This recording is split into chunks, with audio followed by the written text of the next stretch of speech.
né? Não é E característica. jogar na defesa para segurar o resultado, quer dizer, não é muito simples, não. A gente vai agora a São Paulo conversar com o jornalista Martim Fernandes, do Globoesporte.com. Martim, bom dia, bem-vindo ao Redação, tudo bem por aí? Tudo bem, Rizek, bom dia PC, bom dia Uchoa.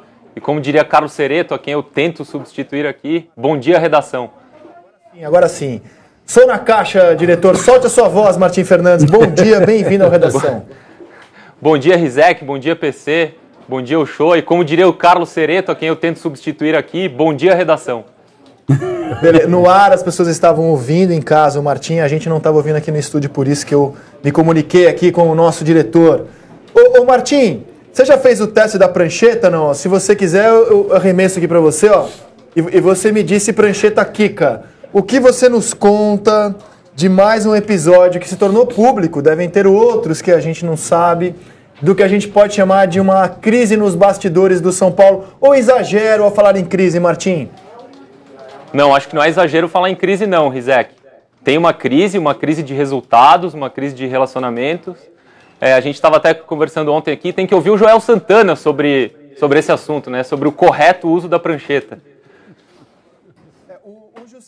Foi o jogador que deu entrevista ontem no São Paulo. E é claro que os jornalistas perguntaram para o Jusilei: procede a informação veiculada de que o Rogério arremessou uma prancheta, estava bravo no intervalo de Corinthians e São Paulo no Morumbi, São Paulo e Corinthians, a prancheta quicou no chão e atingiu o Cícero e o Cícero não gostou nada? Aí o Jusilei falou o seguinte: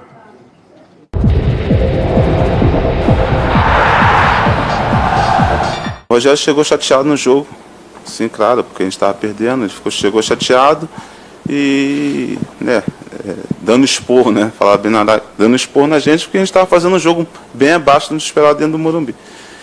Mas o que aconteceu foi que ele brigou mesmo, não teve nada de prancheta, ele brigou, né, deu uma dura mais agressiva, mas não aconteceu nada de prancheta não. O Cícero e o Rogério são amigos, entendeu? Jogaram juntos, foram campeões juntos, então acho que eles já se conversaram, já se entendeu e não tem nada de prejudicar o grupo está focado, né, todo mundo se ajudando um ao outro e só num pensamento que é tirar o São Paulo da situação, voltar a vencer, voltar a fazer gol e voltar a alegria no nosso ambiente.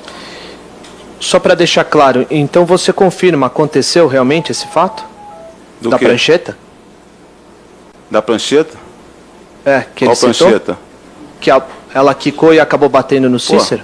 Joga uma prancheta no chão, vê se ela vai quicar e vai voltar em você. Não tem como quicar, cara. Isso é invenção, cara. Entendeu? Não tem como jogar a prancheta no chão, a prancheta quicar. Nem bola de tênis, nem nada, pô. Assim ela não volta. É. Ô Martim, teve um tempo, eu não lembro agora exatamente a data, quando logo que se anunciou o Rogério no São Paulo, o Muricy Ramalho estava no Bem Amigos, e ele com a maior boa vontade falou o seguinte: poxa, acho que o Rogério vai precisar de ajuda, se ele precisar de ajuda eu vou lá opinar. Até eu cheguei a achar que iam convidar o Muricy para ser uma espécie de coordenador, para auxiliar o Rogério nessa função, que é muito complexa. Hoje o técnico não é só escalar o time, né? Ele lida com várias situações de fisiologia, de preparação física, de psicologia, enfim. E eu fiquei pensando, quem ajudaria o Rogério nessa tarefa, na qual ele é um iniciante, embora conheça muito de futebol e muito de São Paulo, ele é um iniciante. Ele está aprendendo muita coisa, de comandar. Está aprendendo. Claro, é o coisa. primeiro emprego dele como técnico. Isso. Ele tem que e hoje eu tenho grupo, convicção de que um dos problemas do São Paulo com o Rogério Ceni é não ter essa figura do coordenador, do cara que vai auxiliar, que já passou por várias situações. Por exemplo, São Paulo está discutindo agora a preparação física, fisiologia. É o Rogério que tem que definir quem é o fisiologista, quem vai ser o preparador físico. Será que não está faltando um cara mais experiente para ajudar o Rogério nessa tarefa, como coordenador? Eu entendo que o futebol é muito resistente a determinado tipo de cenário. Por exemplo, o Renato Gaúcho, Portaluppi, sabiamente levou o Valdir Espinosa para o Grêmio. O Espinosa, primeiro, não está de olho no cargo do Renato, é um sujeito vivido, tem história dentro do Grêmio, de outros clubes, como o Botafogo, por exemplo, e é um cara para aconselhar o Renato. Antônio Lopes no Botafogo. O Antônio Lopes no Botafogo. Eu acho que esses jovens técnicos, e o futebol brasileiro, especialmente na Série A, está cheio deles, precisam de alguém de cabelos brancos. Zagallo e Parreira em 94. Poxa, pergunte ao Parreira a importância que o Zagallo teve naquela conquista de 94 e pergunte ao Parreira como ele sentiu falta daquele mesmo Zagallo que, embora tenha ido à Copa de 2006, estava debilitado fisicamente, sem condições físicas de poder desempenhar o papel que tinha desempenhado em 94. Mas o futebol é muito resistente a isso, porque, né, o show, tem aquela coisa, o cara vai me derrubar, será que ele está de olho no meu carro? Eu acho que essa figura dessa pessoa que ajuda, digamos de uma maneira geral, ela também amortece certas situações delicadas em que você sempre ser você a dar a bronca, também cria um clima ruim entre o técnico e os jogadores. Às vezes, precisa de alguém que entre no meio de campo, entre os dois lados que estão em conflito. Na entrevista do Jusilei, ele mais ou menos se trai um pouquinho, porque ele tem uma frasezinha que ele fala ali, que ele diz o seguinte: não, os dois já conversaram e se acertaram. Pode ser que não tenha havido uma prancheta, mas as palavras podem machucar bem mais do que uma prancheta. Sim. Então eu não sei se o que aconteceu foi o Ceni ter falado alguma coisa diretamente ao Cícero, e isso tem incomodado. Pode ter sido isso também, a gente não sabe. Agora, isso, o fato é que eu acho que o Ceni, ao contrário, vamos dizer assim, fazer uma correspondência ali entre ele e o Zidane teve um período de preparação, né? Ele já foi para a vitrine direto. E depois foi auxiliar do Ancelotti, quer dizer, ele mais ou menos ele se preparou, talvez um pouco mais, para enxergar o problema que ele ia encontrar. Eu acho que o Ceni mergulhou na piscina direto para aprender a nadar já lá dentro.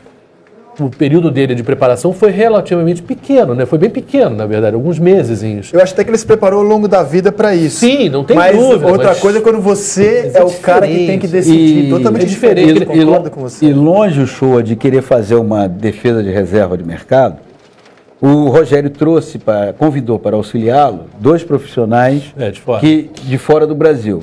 Nada contra, pelo contrário, eles devem estar trazendo muito conhecimento, ideias novas, tudo isso. Agora, são profissionais absolutamente desabituados a se relacionar com um jogador brasileiro. Até o idioma no Brasil, deve ser um problema. Jogador brasileiro no Brasil, que é mais particular ainda a questão.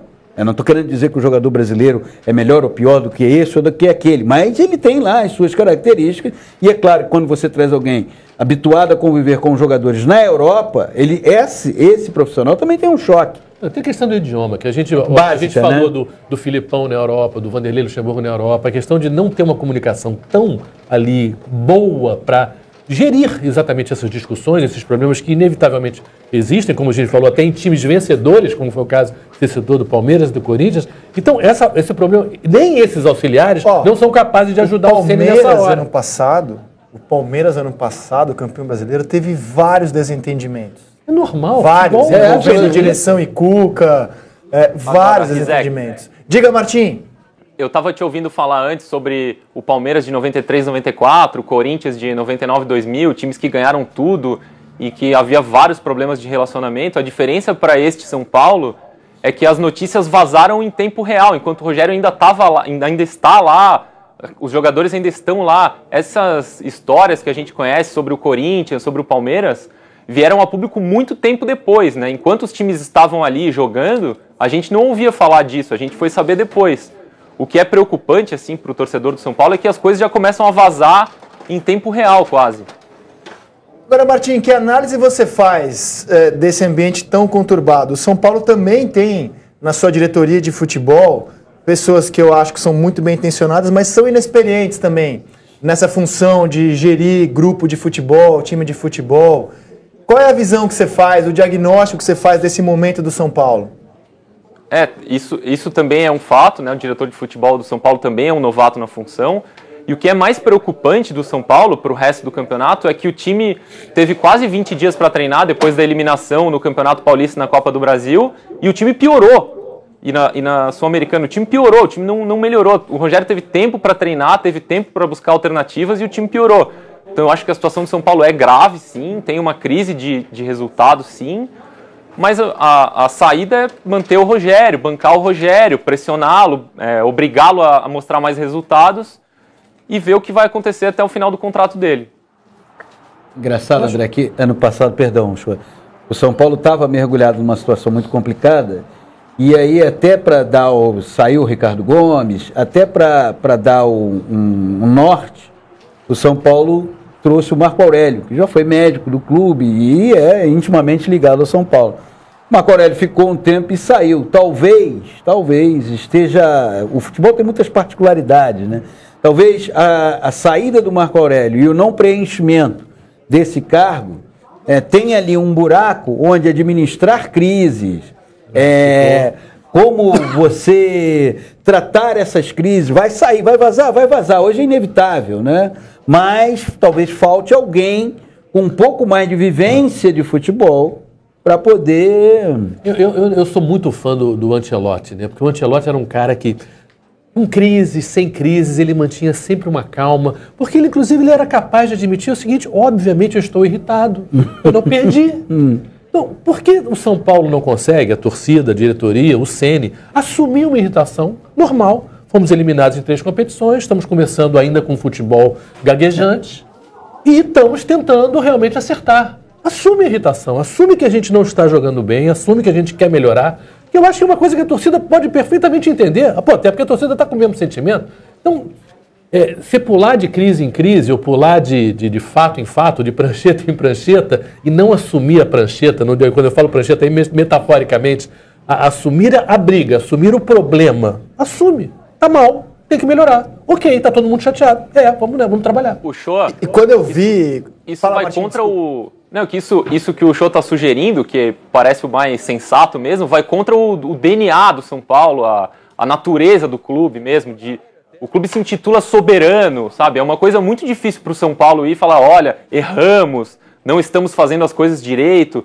O São Paulo é um clube muito cheio de si mesmo, assim, muito difícil para o São Paulo admitir erros, admitir problemas. É muito difícil, vai contra a natureza do clube mesmo. Mas está na cara que é um problema, porque os resultados estão aí, as eliminações estão aí. Quer dizer, você não pode esconder, porque o futebol, nesse aspecto, ele é muito óbvio. Você está vendo, você pode até perder um jogo jogando bem, mas não é nem o caso do que não está conseguindo nem desempenho, nem resultado. Quer dizer, então, e o Ceni pode perfeitamente, olha, eu estou começando, porque obviamente não há como negar que ele está começando. Eu preciso aqui de um tempinho, eu acho que esse ano vai ser um ano de aprendizado para mim, para o elenco. Sabe, que é uma coisa que, teoricamente, deveria ser aceitável no mundo do esporte, né? Que você precisa de um tempo para montar uma equipe. Não é assim. O São Paulo trouxe agora o Raí para o Conselho de Administração. Achei uma ótima sacada, né? Então o São Paulo tem hoje os 2 maiores ídolos, provavelmente, da sua história, trabalhando no clube, Rogério como técnico. Sim, mas o Raí tem que ter alguém dentro do campo. Isso que eu queria falar. O diretor de futebol, que é o Vinícius Pinotti... Né? Não tá no dia a dia do futebol. Exatamente. O Vinícius Pinotti, que é o diretor de futebol, eu não conheço pessoalmente. Toda vez que eu vejo ele falar, me parece um cara muito bem intencionado. Acho super legal renovar, trazer novas ideias. Mas o futebol pede sempre um profissional. Porque o jogador de futebol tem muita particularidade. Primeiro é o seguinte: o jogador de futebol é um desconfiado por natureza. Então você pode chegar cheio de boas intenções e coisa e tal, mas ele vai desconfiar de você, não adianta. A primeira pergunta que ele faz geralmente é: jogou aonde, parceiro? E ele fica o tempo inteiro. O jogador de futebol... Isso não sou eu, não, tá? Isso me foi dito por vários ex-jogadores de futebol, porque eu não estou aqui também, não sou nenhum catedrático para deitar regras sobre isso. O jogador de futebol te testa o tempo inteiro e o tempo todo ele desconfia de você. Então é necessário que nesse meio você tenha um profissional com vivência, com horas de beira de campo, que ele olha e fala assim: pô, esse cara não está falando isso de nada. Agora, o sujeito que chega ali, nada contra, eu acho que tem que ter uma renovação. Mas o jogador olha, fica meio de braço cruzado. Você geralmente olha a imagem de preleção, de alguma coisa. Tem um que está de braço cruzado, com a cabeça para o lado, o outro está com a mão assim, olhando. Mas todos eles estão com a cara, com o rosto meio inclinado assim, dizendo: o que esse cara está falando aí? Eu acho que o próprio Rogério podia, nesse momento, admitir que ele precisa de ajuda. E eu queria voltar a essa entrevista do Muricy. Entrevista não, porque ele é nosso comentarista, essa participação do Muricy no Bem Amigos. Ano passado, quando ele falou: poxa, eu fiquei pensando, cara, imagina se São Paulo convidasse. A gente não vai liberar, porque a multa do Muricy, nem o futebol chinês tira ele aqui do Sport TV. E há um detalhe também. Mas imagina se São Paulo convidasse alguém como o Muricy para auxiliar o Rogério como coordenador. Mas há um detalhe que o Martim conhece muito bem. O Muricy e o atual presidente do São Paulo, dificilmente eles falam a mesma língua. Eu dei um exemplo. Vamos falar já como Muricy. Mas você sugeriu, digamos assim, a contratação do Muricy, ou de um Muricy, é um passo grande. que parece, inclusive, que talvez o Rogério Ceni se sentiria talvez desprestigiado, como se tivessem visto que ele não é capaz. Essa ameaça. Então é delicado nisso. Por que a gente não colocar assim? Convida o Muricy para vir ao treino. Vem cá no treino só bater um papinho. Cara, o Muricy adora o São Paulo, tem uma história no São Paulo. E não só o Muricy, outros jogadores que também passaram pelo São Paulo, que podem chegar lá e bater um papo. Aí a coisa não vem como se fosse uma coisa de cima para baixo contra o Ceni. Não! Vira uma contribuição de quem quer o bem do São Paulo e quem quer o bem do Rogério Ceni para... Vamos conversar aqui, vamos ver o que a gente pode os ajudar, do contribuir. Mundo que o Dunga levou, né? Nem tudo que o Dunga fez aquela foi ideia era muito boa. Legal, era muito boa aquela ideia dele, do Gilmar Rinaldi, de levar... campeões, de levar jogadores que tinham experiência de seleção. Aquilo foi uma ideia muito interessante. E o Ceni não precisaria, digamos assim, estar nessa situação de estar sendo atacado. Pelo contrário, está trazendo amigos para bater um papo com ele